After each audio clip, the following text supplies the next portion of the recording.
Makundi mawili ya vyakula ambayo yanasaidia uzalishwaji wa mbegu kwa wingi kwa mwanaume. Kuna makundi mawili ambayo naenda kuyataja hapa. Namba moja ni zinki. Hii ndio inaenda kusaidia uzalishaji wa mbegu moja kwa moja. Hapa nazungumzia nuts.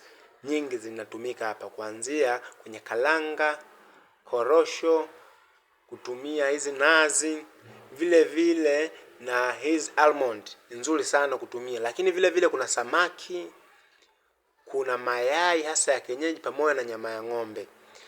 Lakini kundi la pili ni vitamin C. Hii inaenda kuimarisha afya ya mbegu ili zisiharibike. Hapa kuna machungwa, kuna ndimu, kuna haya mananasi, lakini vile vile kuna hizi matikiti maji. Ukitumia hivi vyakula vitaenda kusaidia vizuri sana kuimarisha afya ya mbegu zako na kuwa kwa wingi zaidi. Asante sana.